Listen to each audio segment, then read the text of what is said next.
ये तस्वीर आप देख रहे हैं एक लड़के की जिसकी उम्र 22 साल के करीब है। और आपको बता दे एक घटना घट जाती है। कल रात को बताया जा रहा है कि 2 से 3 दोस्त को घर पे बुलाने के लिए आती है, लेकिन उसके बाद इसकी संदिग्ध परिस्थितियों में जान चली जाती है। लेकिन इसके साथ क्या घटी घटना क्या हुई वो बहरहाल अभी जांच का विषय जरूर है। लेकिन पूरा परिवार आप देख सकते हैं थाने के बाहर पहुंचा हुआ नजर आ रहा है। आरोप लगाए जा रहे हैं जो इसके साथी थे, जो दोस्त थे, घर से बुलाकर लेकर गए थे पार्टी करने के लिए, और उसके बाद 3 दोस्तों पर ही आरोप लगते हुए नजर आ रहा है कि उन्होंने कुछ घटना करी है। और उसके बाद से वो कहां पर है उनके बारे में कुछ भी पता नहीं चल पाया। लेकिन केशव, जिसकी तस्वीर हमने आपको दिखाई थी, उसकी जान चली जाती है। उसको अस्पताल में भर्ती भी उसी के दोस्तों के द्वारा करवाया गया था चोटें लगने के बाद। लेकिन उसके बाद से वो दोस्त कहां पर है उनके बारे में कुछ भी पता नहीं चल पाया। फिलहाल पूरा परिवार तरावड़ी थाने के बाहर मौजूद जरूर है। हालांकि एक बारी बातचीत करने का भी प्रयास करेंगे कि आखिरकार क्या कुछ घटना घटी थी। एक बारी बातचीत भी कर लेते हैं।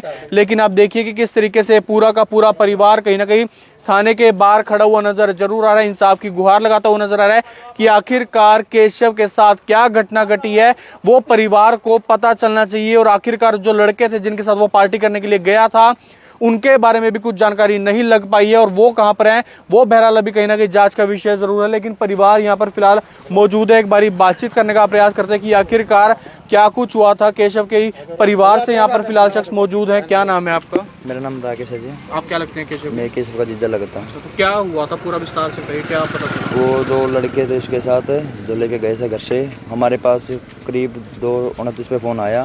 पिलनी गांव में था मैं, और उसके बड़े भाई मेरे साथ थे। उसके पास फ़ोन आया भी इसकी टांग टूट गई और एक्सीडेंट हो गया, ऐसे बोला था।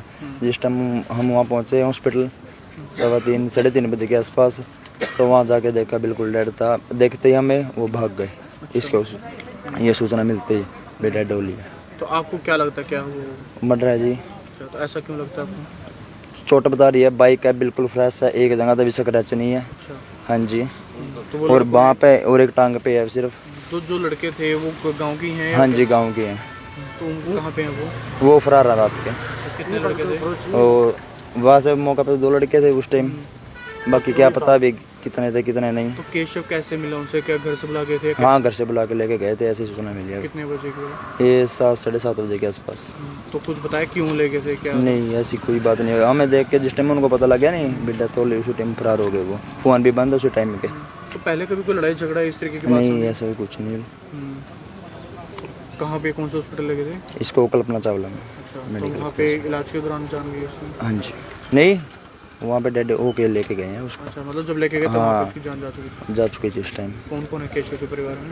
केशव के परिवार में 2 भाई हैं बड़े, मम्मी है, एक बहन है, दादी है, पापा है। तो क्या करता था केशव वैसे? केशव वैसे खुली दिहाड़ी दप्पा करता, जैसे पेंट पूंट का काम कर लेता था। तो थाने पहुँचे हैं? हाँ जी, शिकायत दी, हमें कोई कार्रवाई नहीं हो रही यहाँ पे। क्या चाहते हैं? हम इंसाफ चाहते हैं जी। तो गांव के हैं वो लड़के भी? हाँ जी, गांव के कौन से गांव के रहने वाले केशव? सांबड़ी गांव के हैं। हाँ जी।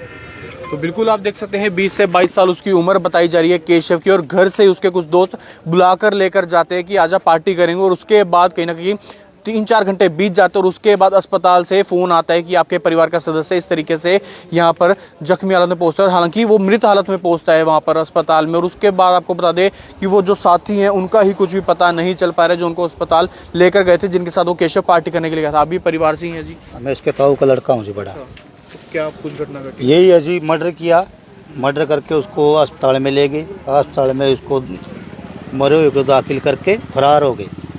2 बंदे हैं, एक बूरू है, एक का नाम क्या है, इनती। इनको किया जी सब कुछ, इनकी करनी धरनी है। तो उन्होंने क्या एक्सीडेंट का बताया? एक्सीडेंट का बताया, लेकिन एक्सीडेंट नहीं है जी इसको। ऐसा क्यों लगता है आपको? आप ये इसकी एक बार टांग टूट रही जी, एक बाजू टूट रही, जो एक्सीडेंट होएगा तो तीनों का चोट लगेगी। ये तो आप सब जानते हैं। अभी 3 ही का चोट लगेगी तो तीनों ही है, तो तीनों की चोट लगेगी। मेरे कल्ले का थोड़ी लगेगी। वो तो मरे हुए को उठाए फिर रहे थे जी, मरे हुए के साथ उठाए फिर रहे थे। भाई कड़ी दाखिल करा, हमारा पेंडा छूटा, लेकिन वो फरार है, अब तक घर नहीं पहुंचे हैं वहाँ। उन्होंने आपके बात हुई थी, उन्होंने बताया जो एक्सीडेंट हुआ, कुछ और बताया कि आखिर? कुछ नहीं बताया जी, बस यही बात है हमारे। तो आज जोड़ के यही विनती, हम तो यही करा भाई माना इंसाफ मिलना चाहिए यार। यानी हम लाश को नहीं फूकेंगे, संस्कार नहीं करेंगे हम, इतना वो बंदे भीतर नहीं होंगे। कौन कौन है परिवार में? एक तो केशव के परिवार में तो एक ये है जी मेरा भाई बड़ा, एक ये है, सारे परिवार ही है जी केशव का, ये जितना सब परिवार है। घर के जी हैं जी सारे टोटल। तो बिल्कुल आप देख सकते हैं इंसाफ की गुहार लगाते हुए नजर आ रहे हैं। आखिरकार केशव के साथ क्या घटना घटी है वो कहीं ना कहीं जांच का विषय जरूर है, लेकिन परिवार को कहीं ना कहीं हत्या की आशंका है, क्योंकि जो उनके साथ साथी थे जो पार्टी करने के लिए लेकर गए थे या उस वक्त जो आखिरी वक्त पे मौजूद थे उनके बारे में भी कुछ पता नहीं चल पाया, ऐसा परिवार का कहना है। और उसके बाद थाने में पहुंचते शिकायत देने के लिए शिकायत दे दी जाती है, लेकिन बता रहे हैं कि फिलहाल वो लोग कहाँ पर है जो उसके साथ आखिरी समय में थे, क्योंकि उन्होंने बताया केशव का एक्सीडेंट हो जाता है। लेकिन जब अस्पताल पहुंचते हैं परिवार देखते हैं केशव को तो लगता है कि एक्सीडेंट नहीं है, ऐसा परिवार का कहना है। और भी तमाम लोग अभी परिवार से ही हैं। हाँ जी, तो क्या चाहते हैं आप? हम तो इंसाफ चाहते हैं। अगर उन्होंने अच्छा नहीं किया तो वहाँ अपराध क्यों है, भागे क्यों वहाँ से उसको गिर के। परिवार से बातचीत हुई उनके? उनको कोई बातचीत नहीं। एक लड़के फ़ोन करे उन्होंने, भाई तेरे भाई का एक्सीडेंट हो गया और यहाँ हॉस्पिटल में पड़ा कम्प्लेक्स चावलों में। उसके बाद वो वहाँ से फरार हो गए, उन्होंने फ़ोन भी बंद कर लिया। तो वो जो लड़के थे उसके केशव के साथ थे उनके परिवार से कुछ बातचीत हुई? उनसे संपर्क नहीं हो पा रहा आपका? वो आए उनके भी परिवार- नहीं जी घर, वो तो पूछने भी नहीं आए, वो पूछने भी नहीं आए। भाई तुम कैसे इल्जाम ला रहे हमारे बच्चों पे, वो पूछने भी नहीं आए। आप गए, आपने पूछा कुछ कि कहाँ पे आपके बच्चे यार हैं या कुछ? हम कैसे जाते जी, हम तो अपने वही सामने मोतर हमारे लगाइए को देखो बुरा हाल हो रहा है। उस उनका फर्ज था आने का। हमने उनसे पूछा भैया आप अपने भाई को या अपने लड़के को फ़ोन करो, उसके साथ थे रात। उनसे पूछे ताचेंगे उनके पास, वो बोले भी हमारे को तो पता नहीं कहाँ नहीं है, रात के गुम है, वो घर भी नहीं आए। तो बिल्कुल आप देख सकते हैं कहीं ना कहीं इंसाफ की गुहार लगाते हुए नजर आ रहे केशव, जो कि महज 22 साल उसकी उम्र थी। बड़े बड़े सपने भी थे, क्योंकि आपको बता दें घर में कहीं ना कहीं वो अपनी सहायता भी करता था, दिहाड़ी मजदूरी करता था। लेकिन उसके बाद वो कल शाम को अपने दोस्तों के साथ जाता है, लेकिन खबर आती है, एक दुखद खबर आती है, पूरे परिवार को झकझोर कर रख देती है कि इनके घर का सदस्य अब इस दुनिया में नहीं रहा। परिवार के तमाम लोग सिर्फ इतना चाहते हैं कि इंसाफ मिलना चाहिए, जो भी इसके अंदर दोषी पाया जाता है। क्योंकि कुछ लड़कों के नाम लेते हुए नजर आ रहे हैं जो गाँव के रहने वाले हैं, शामली के रहने वाले हैं, लेकिन उसके बाद वो कहां पर है इसके बारे में कुछ भी पता नहीं चल पाया। फिलहाल पुलिस को शिकायत दे दी गई है, लेकिन देखने वाली बात होगी कि आखिरकार कब तक कार्रवाई होती है, कब तक सुनवाई होती है और कौन इसके अंदर दोषी पाया जाता है, वो बहरहाल आने वाले वक्त में ही पता चल पाएगा। मुकुश तिजा, करनाल ब्रेकिंग न्यूज, करनाल।